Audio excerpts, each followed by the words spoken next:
Bismillahirrahmanirrahim. Assalamualaikum warahmatullahi wabarakatuh. Alhamdulillahi rabbil alamin. Nahmaduhu wa nasta'inuhu wa nastaghfiruh. Wa na'udzu billahi min syururi anfusina wa min sayyiati a'malina. May yahdihillahu fala mudilla lahu wa man yudlil fala hadiya lahu. Asyhadu an la ilaha illallah wa asyhadu anna Muhammadar Rasulullah. Allahumma salli ala sayyidina Muhammad wa ala ali sayyidina Muhammad. Allahumma iftah alaina futuhal arifin warzuqna fahman nabiyyin wa ilhamil malaikati muqarrabin ya arhamar rahimin. Qala rabbi shrah li sadri wa yassir li amri wahlul 'uqdatam min lisani yafqahu qawli, amma ba'd. Al-Falil, Tuan Imam, Tuan Bilal, seluruh ahli jawatan kuasa masjid, tuan-tuan, perempuan, para hadirin hadirat, ibu-ibu, ayah-ayah yang dirahmati lagi dikasihi Allah. Alhamdulillah, kita bersyukur pada Allah Subhanahu wa taala kerana dengan limpah kurnianya dapat kita tadinya menunaikan solat maghrib yang kita tunaikan secara berjemaah, dan mudah-mudahan segala amalan-amalan kita, kebaikannya, kebajikannya, dan juga apa saja perkara yang kita lakukan pada hari ini dan juga pada yang sebelum-sebelum ini dan juga pada esok hari hinggalah kita dijemput oleh Allah Subhanahu wa taala, mudah-mudahan dengan niat yang baik, keikhlasan yang ditunjukkan, yang kita mengharapkan keredaan dan keampunan Allah, mudah-mudahan ianya mendapat keampunan daripada Allah, dan kita semuanya ditempatkan di kalangan orang yang beriman, insya-Allah. Tuan-tuan hadirin yang dirahmati lagi kasih Allah sekalian, pertamanya juga saya mengucapkan terima kasih dan juga penghargaan kepada pihak masjid yang saya kira memberikan lagi kesempatan untuk saya khususnya, seingat saya agak lama juga tak datang ke sini, untuk mungkin mengisi ruang antara maghrib dan juga isyak ini dengan majlis ilmu ataupun taman-taman di antara taman-taman syurga, yang mana bila disebut tentang taman-taman syurga pasti bersama dengan kita tentang para malaikat yang ada di kiri kanan kita, depan belakang kita, yang akan mencatat, yang akan bawa itu kepada kita tuan-tuan keampunan daripada Allah Subhanahu wa taala. Ya, mudah-mudahannya kita berada dalam majlis ilmu ini, kita sentiasa insya-Allah tuan-tuan, mudah-mudahan diberikan lagi kesempatan untuk beribadah pada Allah, diberikan kesihatan yang baik, dikurniakan, dilimpahkan dengan rezeki-rezeki yang wa may yattaqillah yaj'al makhraja. Siapa yang bertakwa pada Allah, Allah akan rezekikan dengan jalan yang tidak disangka-sangka, tuan-tuan. Hadirin yang dirahmati lagi kasih Allah sekalian, kalau saya kira di USJ ni tuan-tuan, pada kemarin ataupun hari ini mungkin ada satu berita yang pastinya tuan-tuan tahu, yang sangat dekat dengan kita tuan-tuan, bagaimana seorang yang disebutkan tuan-tuan Imam 3 Masjid Al-Falah, yang sangat dekat saya percaya dengan tempat tuan-tuan, yang kembali ke rahmatullah, kan. Tuan-tuan sekalian, kita apa yang kita nak ambil poin kat sini tuan-tuan, orang yang baik dan sentiasa melakukan perkara yang baik, pasti tuan-tuan insya-Allah dengan izin Allah akan kembali menemui Allah tuan-tuan dalam keadaan yang baik. Bagaimana permulaan hidup kita, bagaimana kita menentukan kehidupan kita sekarang, itu pilihan kita. Dan kalau dijemput oleh Allah, kita menemui ajal, kita kembali ke rahmatullah, begitulah penentuan dan dilihat keadaan yang kita pilih. Bagaimana disebutkan dalam keadaan yang dia tuan apapun sebab dan punca tuan itu semua ketentuan Allah. Tapi nak sebutkan bagaimana keadaan ni dia nak bertugas. Saya dipahamkan begitulah. Mungkin tentu ada makna-makna yang lebih lanjut. Nak bertugas tentu di masjid. Dia disebutkan imam 3, kata silap sangat saya arwah ni. On the way nak ke masjid tuan dilanggar. Maknanya nak pergi niat itu, keinginan itu, kemahuan itu nak pergi ke tempat yang sangat mulia, tentu rumah Allah. Takdir ni tentu dilanggar. Jadi nak sebutkan itulah kerja dia. Satu pekerjaan yang mulia nak pergi nak beribadah ke rumah nak pergi ke rumah Allah, dijemput oleh Allah Subhanahu taala dalam keadaan nak pergi ke rumah Allah dalam sangat yang disebutkan perakhiran yang husnul khatimah, perakhiran yang baik. Mungkin tuan-tuan lagi dapat maklumat tu difahamkan kalau baru saja dikebumikan tadi penuh tuan-tuan. Masjid tu penuh dengan sahabat sahanda yang orang kenali, para asatidz sangat kenal lah, sebab dia di antara yang meraihkan ataupun di antara yang entertain ustaz-ustaz yang datang berkuliah di Masjid Al-Falah ini, dan disebutkan tuan penuh di masjid ketika solat jenazah. Maka pernah juga saya ingat saya kongsikan di sini ialah kita nak tengok dan kita nak ambil pengajaran seseorang itu akan hidup dia ialah baik, husnul khatimah. Kita lihat ketika mana solat jenazahnya begitu ramai, yang mengiringi jenazah tuan-tuan di kawasan perkumpulan cukup ramai. Inilah tanda-tanda orang yang baik dan berdisahkan kebaikan dia dengan kehadiran ramai orang. Maka mudah-mudahan tuan-tuan apa yang telah berlaku memberikan kita pengajaran, memberikan kita kesempatan yang masih lagi nyawa diberikan oleh Allah Subhanahu Wa Taala ini untuk kita melipat gandakan amalan kita. Yang ada salah silap kita tuan-tuan, kita cepat-cepat mohon maaf, cepat-cepat mohon ampun kepada Allah. Mudah-mudahan Allah berikan kita keampunan, dan dalam keadaan sama juga tuan-tuan, kalau takdirnya Allah menjemput kita kan dalam masa sama ada, wallahu alam lah tuan-tuan, mudah-mudahan kita juga tergolong daripada apa yang disebutkan husnul khatimah, perakhiran yang baik insya-Allah. Hadirin yang dirahmati lagi kasih Allah Subhanahu Wa Taala sekalian. Sakan kau bunga api kat luar tuan-tuan kan. Harap tuan-tuan tak terganggu. Ingat nak sambut Deepavali ya kan. Baik, hadirin sekalian, di dalam beragama, dalam agama Islam ini ada 3 perkara yang kita perlu tahu dan kita perlu beramal, iaitu akidah, syariat dan juga akhlak. Akidah ni tuan-tuan, kepercayaan kita, keimanan kita akan keesaan Allah Subhanahu Wa Taala dalam menentukan segala kehidupan kita, dalam memberikan rezeki kepada kita. Syariat ni tuan-tuan menentukan sama ada apa yang kita buat ni boleh tak boleh, sunat, wajib, dosa, pahala dan juga sebagainya. Dan juga tuan-tuan yang ketiga tuan-tuan ialah soal akhlak ataupun adab. Kan? Baik. 3 perkara tuan-tuan disaling melengkapi antara satu sama lain. Tak boleh hanya orang itu beriman pada Allah tapi semayang dia tak kisah sah ataupun tidak, yang penting dia beribadah pada Allah, tak jadi. Kan? Ataupun dia semayang pada dia melakukan perkara yang ketaatan pada Allah, dia beriman pada Allah, kan? Dia tahu puasa itu wajib dan dia pun berpuasa. Dia tahu zakat fitrah itu wajib, maka dia keluarkan zakat fitrah. Tapi adabnya, akhlaknya tuan-tuan dengan manusia, masya Allah, bukannya tuan-tuan subhanallah, masya Allah. Kan? Orang sebut dia tak ada kebaikan, yang ada pada dia semua keburukan, tapi dia orang kuat sembahyang.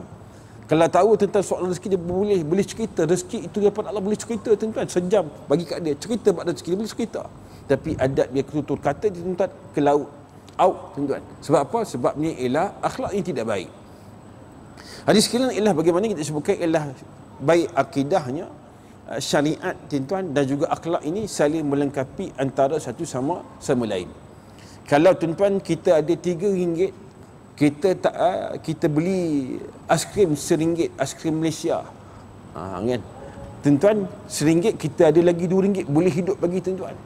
Tapi kalau dari soal agama ini ada sepatutnya 3 perkara, tapi kamu tak ambil penting satu perkara, apa-apa pun, maka tuan-tuan dia akan tinggal kosong. Bukan 3 tolak 1 jadi 2 tuan-tuan, 3 tolak 1 tinggal kosong. Apabila tidak ada apa-apa manfaat kepada seorang manusia kalau akidah dia okey, syariatnya okey, tapi adab dengan manusia, adab dia dengan haiwan, adab dia dengan alam dan juga segalanya tuan-tuan, dia ketepikan, dia pandang remeh tuan-tuan. Sebab apa? Sebab ni ia bergantung kepada hubungan dengan Allah. Kita hidup dan kita bergantung hubungan kita dengan Allah, hubungan kita dengan manusia. Hadirin yang dirahmati lagi kasih Allah Subhanahu wa taala sekalian. Bila sebut tentang soal akhlak, Nabi Muhammad sallallahu alaihi wasallam menyatakan dalam hadisnya, innama bu'istu liutammima makarimal akhlak. Sesungguhnya aku ni diutuskan untuk apa? Untuk menyempurnakan akhlak manusia, menyempurnakan akhlak yang mulia. Kenapa tuan-tuan? Ketika itu manusia hidup dalam keadaan yang disebutkan dalam keadaan tanpa panduan dan juga pedoman. Minta maaf sebut tuan-tuan, disebutkan masa zaman jahiliah sebelum Nabi Muhammad SAW diutuskan itu, orang perempuan ni jadi tempat yang tidak ada kehormatan dan juga maruah dia. Dia boleh duduk dengan lelaki ni, dia boleh duduk dengan lelaki ni seminggu tuan-tuan 7 orang, tidak ada masalah. Seorang isteri yang telah pun berkahwin, dia boleh juga bersama dengan orang lain. Ini amalan masyarakat jahiliah. Islam datang, Nabi datang, hapuskan amalan-amalan jahiliahnya begini. Kan? Itu di antaranya tuan-tuan. Baik, hadirin yang dirahmati lagi dikasihi Allah Subhanahu wa taala sekalian, kerana itulah disebutkan kepada Nabi Muhammad, kepada para sahabat, bila Nabi sallallahu alaihi wasallam tanya apakah itu agama, apakah itu ad-din, kata Nabi sallallahu alaihi wasallam ialah husnul khuluq. Agama itu tuan-tuan ialah orang yang tuan-tuan mempunyai akhlak yang baik. Kan? Sebab itulah hadis sekalian, orang bukan Islam khususnya, dia tak kisah, dia tak ambil peduli pun. Kita semayang ni tuan-tuan berapa kali, kan? Kita berpuasa tuan-tuan 30 hari, dia tak ambil tahu dan tak kisah pun, dan tak nak puasa pun. Tapi tuan-tuan, kalau seseorang Islam itu dia menghormati, dia orang kata apa, menyantuni dan juga membantu orang yang bukan Islam, kan? Reti hormat orang yang lebih tua, walaupun yang tua itu tuan-tuan bukan Islam, dengan adabnya, dengan tutur kata, dengan budi bahasanya tuan-tuan, akhlak yang baik, maka tuan-tuan, orang bukan Islam akan kata apa? Inilah akhlak seorang yang beragama Islam. Sebab apa? Ditunjukkan dengan tutur kata, ditunjukkan dengan tingkah laku, ditunjukkan dengan akhlak yang baik. Kerana itu tuan-tuan, Nabi sebut agama itu ialah apa? Agama itu ialah dengan mempunyai akhlak yang mulia. Dan disebutkan juga tuan-tuan ialah apakah yang dimasukkan kecelakaan itu. Kan? Nabi ni pernah ditanya, kecelakaan itu apa ya Rasulullah?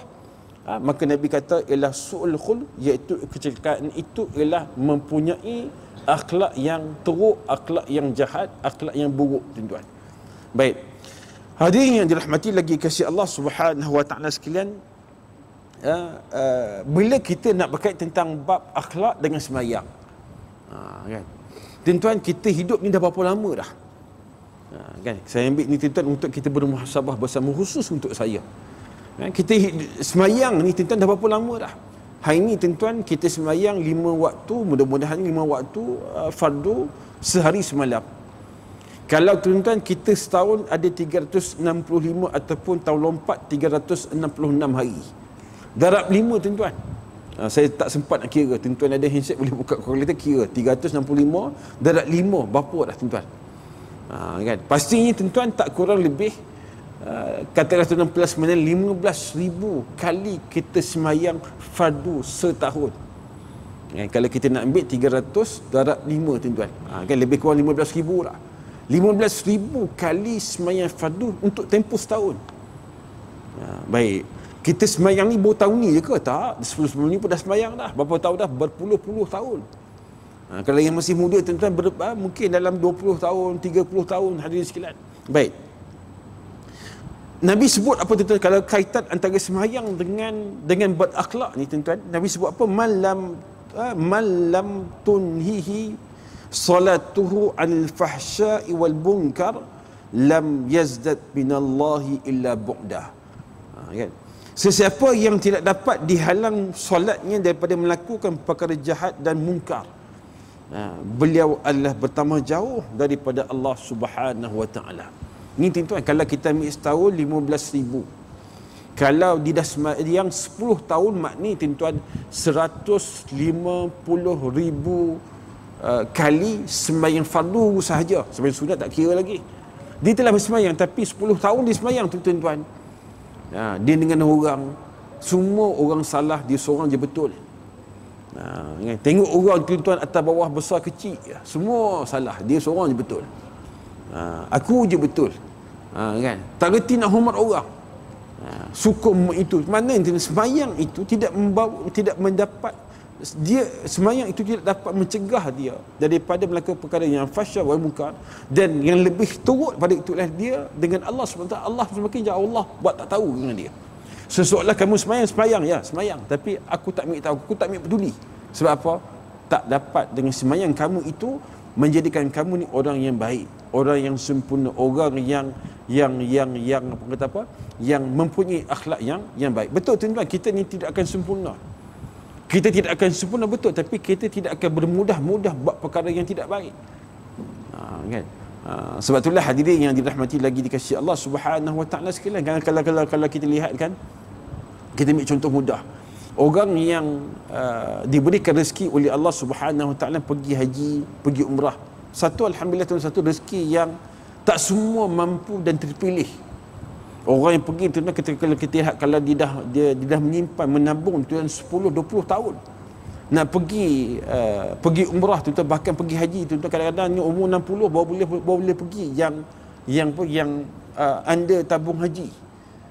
Okay, tuan, kita akan lihat tuan bagaimana terharunya, bagaimana mereka hibur je. Kenapa? Diberikan kekuatan oleh Allah dalam keadaan umur 60 tahun, menjadi pilihan kepada Allah untuk pergi haji dalam tempoh 60 tahun, yang setelah mana dia menyimpan berniat berpuluh-puluh tahun, bukan satu tempoh yang sangat singkat. Hadirin yang dirahmati lagi kasih Allah sekalian, disebutkan ialah terus sekalian ialah antara ciri ataupun di antara tanda seseorang itu umrahnya ialah umrah yang mabrur, umrah yang diterima oleh Allah. Haji yang mabrur tuan-tuan ialah dia balik pada haji ataupun balik pada umrah, dia tidak, walaupun tidak secara tuan-tuan ialah apa dia jadi baik, tapi dia lebih baik daripada sebelum dia pergi. Tetapi kalau dia pergi menunaikan umrah, menunaikan haji, ni untuk cabaran untuk kita tuan-tuan. Ramai saya pun tuan-tuan kalau ada peluang nak pergi lagi. Kita fikir bukan sekadar nak, kadang sebab seronok, boleh semayang, boleh orang kata apa, semayang berjemaah, boleh baca Quran, boleh ni'atikah, boleh tengok Kaabah. Tapi menjadi satu cabaran bagi kita, aku balik nanti ni aku nak kena jadi lebih baik daripada apa yang aku ada sekarang.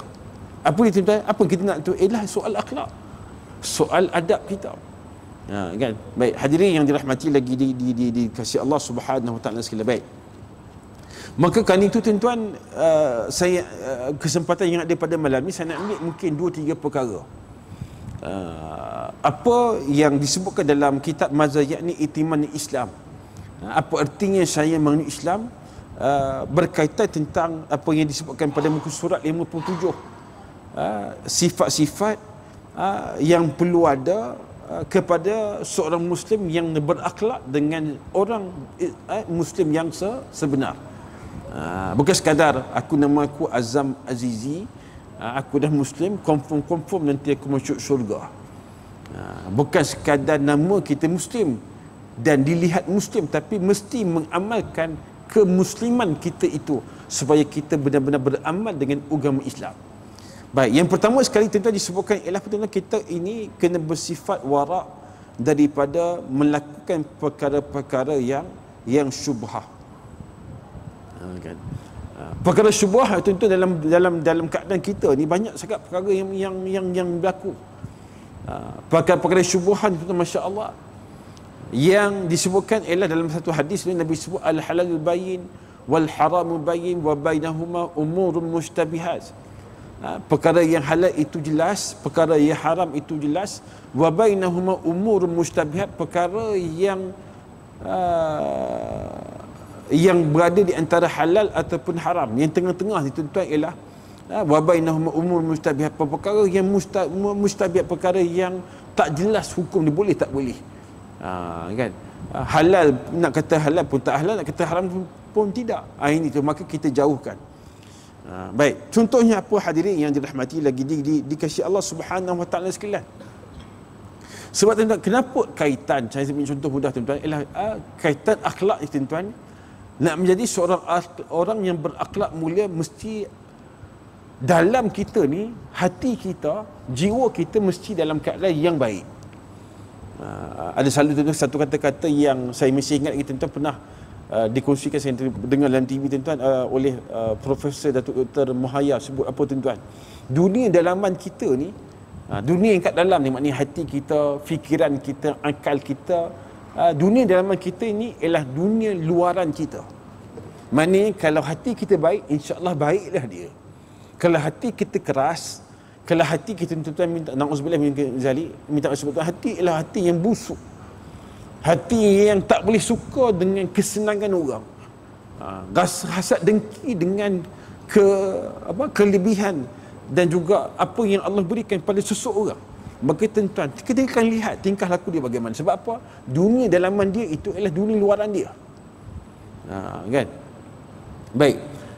Maka hadirin yang dirahmati lagi kasih Allah sekalian, maka kerana itu bila sebut tentang dalaman kita, ialah apa yang disebutkan tuan-tuan, ialah Nabi sebut kullu lahmin nabata min haram fannar aula bih.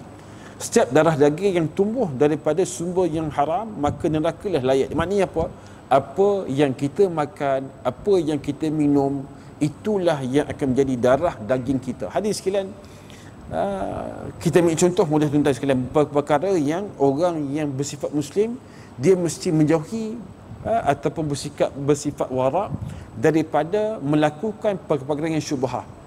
Contohnya apa? Contohnya hadis sekalian, dia pergi ke pasar malam. Ni kadang-kadang hujung minggu ni tuan-tuan, weekend ni banyak tempat ada buat pasar malam. Kita nampak seorang penjual ni tuan-tuan, tempat dia tu kurang bersih, kan? Ataupun cerita mudah tuan-tuan, agak kotor sikit lah, kan? Kemudian pula tuan-tuan, yang menjual tu tuan-tuan, kita nak beli apa? Nak beli mutabak tuan-tuan, mutabak kambing. Kan, orang minat kambing ramai ni tuan-tuan, kan? Betul pula tuan-tuan, dia Muslim, okey Muslim dah. Orang kata apa, kalau dia punya markah tu dah boleh markah 1/10. Sebab apa? Sebab dia Muslim. Tapi dia tidak sempurna menutup aurat, tuan-tuan, pakai seluar pendek. Dah pangkah dah kat situ. Tengok pula tuan-tuan sekalian, bukan setakat tempat tak bersih tuan-tuan, kuku panjang pula, pangkah lagi. Tuan-tuan sekalian, kemudian tengok pula depan mata kita, kebetulan begitu tuan-tuan, telur yang pada sarang tuan-tuan tak dibasuh. Tuan-tuan, terhukum telur yang tak dibasuh ni tuan-tuan keluar, dihukum sebagai najis, sehinggalah dia dibersihkan, telur itu dibersihkan, barulah kita boleh makan. Kita boleh buat tuan-tuan, buat omelette ke, kita boleh buat tuan-tuan apa telur bistik ke apa kan, sehinggalah telur itu dibasuh. Kalau tak dibasuh selama itu, hukum dia ialah najis. Makan najis tuan-tuan, hukumnya ialah haram. Jadi ada setengah tuan-tuan penjual yang kadang-kadang sekalian, yang dia tuan-tuan, dia beli satu papan, dua papan, dia pecahkan, dia buat roti john. Kita dah nampak dah. Yang tak nampak tak apa, dia tuan-tuan nak buat macam mana kan. Kita dah nampak tuan-tuan, dalam keadaan begini, walaupun dia kata saya dah basuh, cuma saya tak guna bekas lain, saya letak balik dalam sarang, bolehlah sebut tuan-tuan. Tapi kita rasa betul ke tak betul, tengok dalam kemudian pula yang penjual tu tuan-tuan, yang CA ni, kan tuan-tuan, rambut dia tuan-tuan semua color ada, color pelangi, biru ada, hijau ada, oren ada tuan-tuan, pink ada. Keadaan yang seseorang yang menjual ni, walaupun dikatakan sedap tuan-tuan, menjadikan kita ni was-was, syubhah. Sedangkan makan mutabak tuan-tuan halal, tak ada masalah, tapi ada perkara yang sampingan menjadikan kita rasa ragu. Kita nak pergi beli tuan-tuan, tak payah. Orang yang nak berakhlak dengan mulia, dia mesti menjauhi ataupun bersifat warak daripada melakukan perkara yang syubhah. Baik tuan-tuan, apa lagi? Cerita tentang sangat mudah tuan-tuan sekalian, ialah pada kita pergi ke satu kedai kedai Aceh ke Speak Mart ke tuan-tuan, KK Mart ke 7E ke apa ke, nak beli apa? Nak beli roti. Roti ni tuan-tuan banyak brand. Okay. Ada yang tuan-tuan brand dia yang pertama tuan-tuan ialah logo halal Malaysia. Apa pun namalah, Gardenia ke Massimo ke apa tuan-tuan kan, terpulang. Yang kedua tuan-tuan tak ada apa-apa. Okay. Yang ketiga tuan-tuan ialah logo halal luar negara. Majlis apa, contohnya majlis apa ni kata apa daripada Singapura, Indonesia dan juga sebagainya. Baik. Maka tuan-tuan, kita kenal logo halal Malaysia. Walaupun tuan-tuan roti ni tuan-tuan dia punya bahan-bahan mentah dia ataupun bahan-bahan ramuan ni tuan-tuan, benda yang sangat simple, ada tepung, ada yeast sikit, ada yeast sikit tuan-tuan, bahan yeast sikit, itu jelah, dia tak kritikal sangat. Tapi kalau kita sebagai seorang Muslim, halal dan dijamin halal, satu perkara yang beza tuan-tuan. Ada perkara yang halal tapi tak dijamin halal. Ada perkara yang halal dijamin halal. Macam mana nak faham tu ustaz? Halal yang dijamin halal dengan halal yang tak dijamin halal. Apa tuan-tuan? Ialah sesuatu barang ataupun produk ataupun apa-apa sahaja tuan-tuan yang dia memohon dan ada logo halal, pensilan halal. Sebab apa dikatakan halal dan dijamin halal? Sebab dia nak mohon, dia kena dokumen. Cerita mudah tuan-tuan, dia sampai satu peringkat nak dapat logo halal tuan-tuan, seperti air mineral ni tuan-tuan kan, ada logo halal tak? Ada. Selamat. Kan? Nak boleh ke tuan-tuan ada logo halal ni apa tuan-tuan? Bila hantar permohonan, kalau di Selangor tuan-tuan kena hantar ke bagi perusahaan halal Jabatan Agama Islam Selangor. Auditor akan datang tengok tempat, tengok bahan mentahnya apa, ada sia halal ke tidak, orang tu macam mana, pekerja Muslim cukup ataupun tidak, dan segala-galanya. Baru ditentukan dia ni tak boleh, dia ni gagal, dia ni tak lulus, dia ni KIV dulu, dia ni lulus. Semua ni tuan-tuan dipastikan halal dan dijamin halal. Maka tuan-tuan, bila dalam keadaan itu kita rasa confident. Sebab apa? Sebab itu prosedur yang sampai tentu kalau segi sedap halal ni, kita ni tuan-tuan di antara yang kita kena rasa bangga. Sebab walaupun negara kita tak ramai, tapi standard dan juga disebut halal compliance di Malaysia ni tuan-tuan antara yang dihormati di seluruh dunia. Bahkan di negara Arab hormat kita. Maknanya kalau saya nak ekspor air ni tuan-tuan, pergi ke mana? Ke Dubai. Dubai boleh terima sebab apa? Ada logo halal Malaysia. Mereka sendiri pun negara Arab, mereka tak boleh buat macam tu. Sebab apa? Muslim. Saya ni sebagai seorang Muslim, kami ni majoriti Muslim. Kamu Malaysia, kamu 16 juta, 17 juta Muslim. Kami lagi ramai, kenapa kami nak mahu? Tapi kamu bawa masuk barang, kami boleh terima sebab kami percaya kat kamu. Kan? Baik tuan-tuan. Jadi kerana itu, kita yang nak bersifat warak ni tuan-tuan, kita memilih sesuatu perkara yang yakin.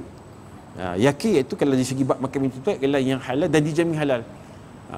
Kan? Jadi macam mana ustaz yang makcik Kiah jual nasi lemak tepi-tepi jalan, dia tak boleh mohon halal sebab apa? Dia tak ada lesen PBT.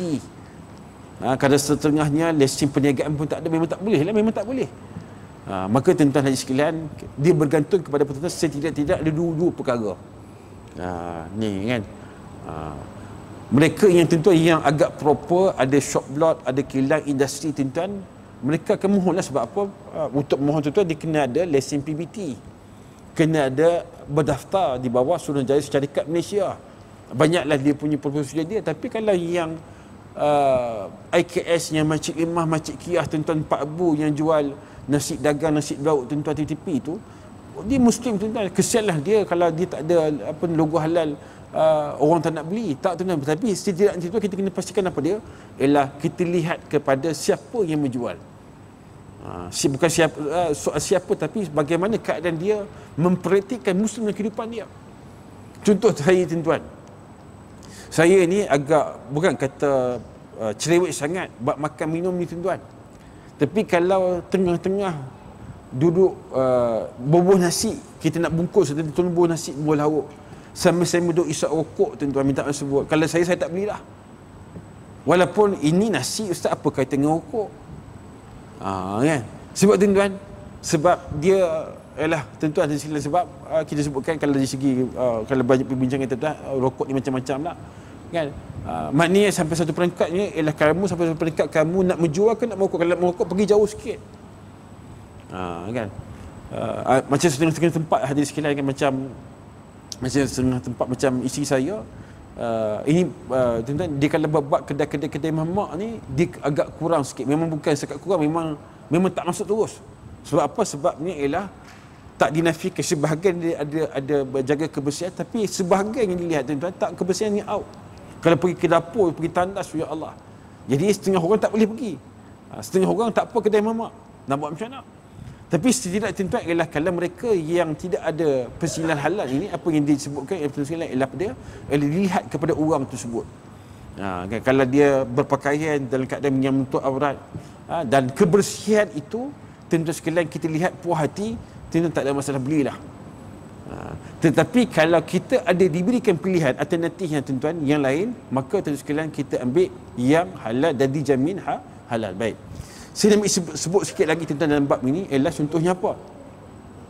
Seorang Muslim tuan-tuan sekalian ialah dia kena bersifat wara', melibatkan juga tentang soal kewangan dan juga muamalat dia. Cuba tuan-tuan kita biasakan dalam kehidupan kita. Biasa tuan-tuan kalau orang sebut, weh, motor kau ni aku tengok rotek kau dah mati dah, bila kau nak renew insurans? Kenapa tuan-tuan? Insurans dengan takaful ni sama ke serupa? Kan? Dia seakan sama tapi tak serupa tuan-tuan. Sebab ada orang kata, ustaz, saya ni asal boleh kereta berjalan, beli insurans paling murah pun tak apa. Konvensional tak konvensional. Medical card untuk diri, untuk anak-anak, untuk isteri dan juga untuk keluarga. Tuan-tuan, ramai yang nak mencarum 100.5 sebulan. Tapi dengan mana? Dengan syarikat insurans ABC. Tuan-tuan hadirin yang dirahmati lagi kasih Allah sekalian, dalam dari segi akta insurans ni tuan-tuan, akta satu akta yang lain, takaful ni tuan-tuan satu akta yang lain. Insurans ni tuan-tuan jelas dia ialah konvensional. Insurans ni tuan-tuan konvensional yang tak patuh syariat, yang hukum dia ialah haram. Kalau takaful tuan-tuan sekalian ialah patuh syariah dan dia ialah halal. Cuba kita cek balik tuan-tuan, buka nanti balik rumah, nanti cuba cek bila rotek kereta kita nak mati, kita ambil insurans ke takaful? Setengah-setengah tuan-tuan, kadang-kadang kawan kita ni, aku nak cari yang paling murah, asal boleh hidup rotek sudah. Third party ke, fourth party ke, five party ke, tak kisah. Tuan-tuan hadis sekalian, walaupun dia benda yang tak berkait dengan kehidupan makan minum kita, ialah kita buat keluar duit, dapat insurans tuan-tuan, kita pun dapat rotek, kita pun tampal dekat kita pun. Tapi sekarang tak tampal lah kan. Just nanti kalau JPG check apa-apa, dia boleh link dengan sistem.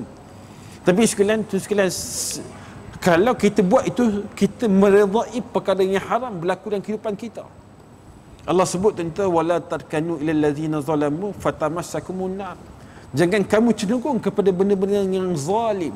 Apa benda zalim? Bukan zalim ni aku nampak dia, aku pukul dia, aku terkajang dia. Itu zalim. Betul lah tuan-tuan.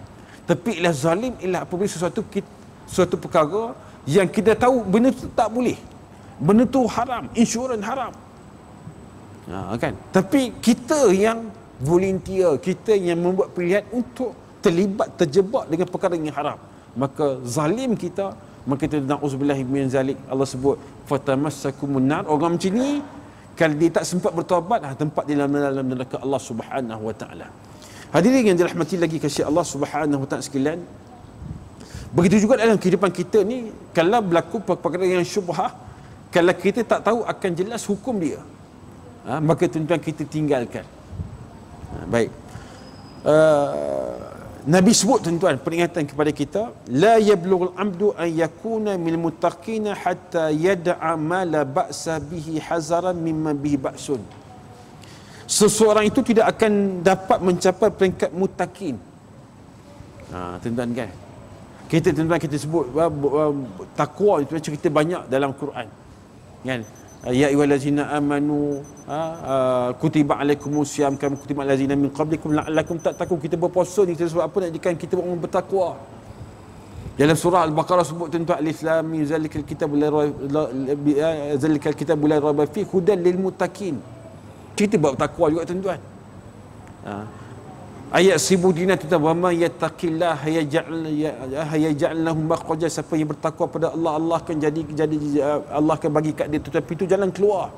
Semua kita buat takwa tuan-tuan. Lau ahlul qura amanu wattaqau la fatahna alaihim barakatin minas sama'i wal ard. Sekiranya satu tempat tuan-tuan beriman dan juga bertakwa, Allah akan buka pintu-pintu keberkatan. Cerita tuan-tuan, kita buat takwa. Apa ciri orang takwa tuan-tuan? Ialah dia akan tinggalkan perkara yang potensial, ialah perkara yang tak salah. Dia melakukannya kerana takut terjatuh kepada perkara-perkara yang tidak berkenan. Dia tak akan tinggalkan perkara-perkara yang syubhah. Hadirin yang dirahmati lagi kasih Allah sekalian, kita beri ruang dulu untuk azan isyak, kemudian kita sambung sikit lagi selepas itu dengan mungkin dalam 5 minit. Selepas itu untuk kita beri ruang terlebih dahulu kepada azan isyak. Hadirin yang dirahmati lagi dikasihi Allah sekalian, ibu-ibu, ayah-ayah,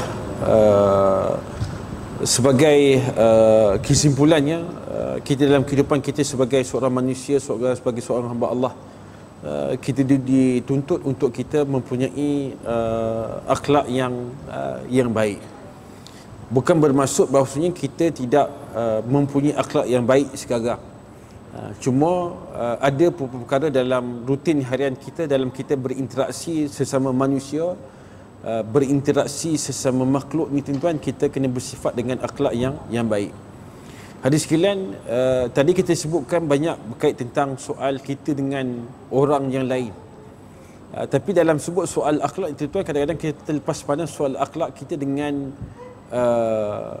alam. Kan? Seseorang itu tuan-tuan dikira sebagai tidak berakhlak yang mulia kalau dia tidak mengamalkan kebersihan. Dia suka buang sampah merata-rata. Kan? Kalau kita nak cek diri kita ni macam mana tuan-tuan, kita tengok kepada diri kita ni perkara yang simple, perkara yang asas. Kalau sampai satu peringkat, kalau perkara yang asas, perkara yang sangat dekat dengan kehidupan kita, kita tidak boleh nak menjadikan dia satu perkara yang terbaik, yang sempurna, maka begitulah kita boleh jadinya manusia kita tuan-tuan dengan orang lain. Tuan-tuan sekalian, kadang-kadang contoh saya ambil contoh mudah, ada kalau dah lebih kurang 2-3 tahun lepas, saya balik ke kampung dan balik ke sini balik, musim lepas kali tu hari raya, ingat hari raya kedua ke raya ketiga, singgah kejap tuan-tuan, rest kejap dekat area Tapah. Jadi banyaklah kereta sebenarnya, dan lebih kurang pukul 7, pukul 8 pagi itu yang orang kata apa, tersadai kat tepi sebab dia mungkin berehat sebagainya tuan-tuan. Tapi tidur terjaga pukul 9 tuan-tuan. Kereta dah kurang sikit dah. Tapi yang tak kurang tuan-tuan, sampah mengata-kata tepi-tepi Petronas tu tuan-tuan. Tepi-tepi jalan tu. Jadi kita berfikir balik, orang ini tuan-tuan dah puasa, dah raya dah. Sepatutnya lepas puasa, dah sambut raya, sepatutnya kita ni jadi orang yang lebih baik. Maknanya bukan kata nak jadi lebih baik tuan-tuan ialah jadi orang yang terbaik, tidak. Jadi orang yang lebih baik maknanya dari soal akhlak kita, soal adab kita dengan alam, dengan makhluk Allah yang lain, kita ambil penting. Maka kita sebutkan kalau bak sampah pun kamu boleh buang mata-mata, sedangkan tu sampah tuan-tuan kiri kanan.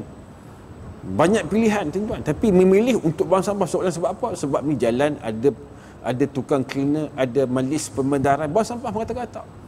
Maka tuan-tuan, dan biasa kita tahu orang-orang yang macam ni, dia tak berapa ambil sensitif sangat dengan orang yang lain. Sebab apa? Dia tak sensitif dengan alam, dia tak sensitif dengan makhluk Allah yang lain, maka sudah tentu tuan, dia takkan sensitif dengan orang-orang yang lain. Percayalah, banyak kita tengok tuan-tuan begitu. Jadi hadirin yang dirahmati lagi kasih Allah sekalian, sebetulnya kalau kita lihat seseorang tuan-tuan sekalian yang dia mempunyai akhlak yang baik, contoh tuan-tuan kan, dia kalau kita lihat orang yang dia sayang ataupun dia memiliki seekor kucing. Saya tuan-tuan tengok kucing tuan-tuan minat, tapi tak sampai nak jaga, nak letak kat rumah. Ada orang tuan-tuan dia boleh bawa naik kereta, boleh shampoo, boleh mandi, boleh bawa pergi klinik, boleh tidur sekali dengan kucing. Tuan-tuan kan, Sampaikan kalau kucing tu lapar, dia bagi tulang ikan. Kucing tu sakit, buat pergi klinik tuan-tuan.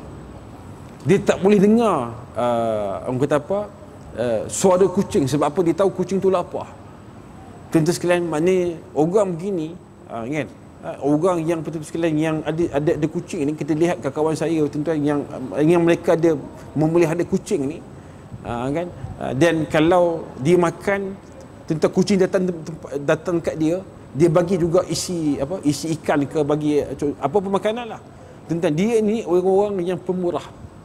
Bukan kita sebutkan semestinya jaga kucing, tapi orang yang dia jaga makhluk Allah ni tuan-tuan. Ni kadang-kadang tuan-tuan, setengah orang nampak kucing sepak. Kan? Kan? Soalan kadang-kadang kucing ni tuan-tuan, dia tahu dia tak makan, dia tak nak seketul lain. Kadang-kadang tuan-tuan, dia nak apa? Dia nak tulang. Dia nak tulang saja. Tapi tuan-tuan sekalian, dengan keadaan-keadaan yang begini, melihat kepada kita ialah sejauh mana kita ini Allah uji kita bukan dengan manusia, Allah uji kita dengan binatang. Tuan-tuan tengok sejauh mana kita ini berakhlak ataupun bersikap yang baik ataupun tidak. Kalau kita dengan binatang pun buat lebih kurang, dengan manusia wallahu a'lam. Bukan kata kita nak tuning jari kan, tapi begitulah keadaan yang kita lihat diri kita. Kadang-kadang perkara yang sangat simple dalam kehidupan kita yang kita lakukan, hingga dalam perkara yang besar kita terbawa-bawa hingga menjadikan inilah diri ataupun sikap kita yang sebenar. Kan? Jadi mudah-mudahan Allah sentiasa memberikan kita petunjuk dan juga inayah dan juga petunjuk hidayah pada Allah Subhanahu Wa Taala. Mudah-mudahan menjadikan kita manusia hamba Allah yang bersyukur dengan mempunyai akhlak-akhlak yang baik. Kerana tuan-tuan, apapun kejayaan kita, apapun kemajuan yang kita ada, apapun pembangunan yang kita mampu lakukan, tapi manusia yang tak dididik dengan modal insan yang baik, tuan-tuan, manusia tuan-tuan dari segi agama yang tidak dikira sebagai manusia yang bertamadun. Kenapa? Kita nak menghadap Allah Subhanahu Wa Taala dengan akhlak yang baik. Ini yang menjadi perkara yang sangat penting. Hadirin yang dirahmati Allah sekalian, mudah-mudahannya sikit sebanyak perkongsian kita kongsikan antara maghrib dan juga isyak ini menjadikan kita sentiasa beroleh keberkatan, keampunan dan juga kasih sayang daripada Allah Subhanahu Wa Taala. Maka yang baik itu sesungguhnya daripada Allah Subhanahu Wa Taala, yang lemah yang kurang itu dari kelemahan yang kita sebagai manusia dari taufiq wal hidayah. Wassalamualaikum warahmatullahi wabarakatuh. Kita tutup dengan tasbih kafarah dan suratul Nas.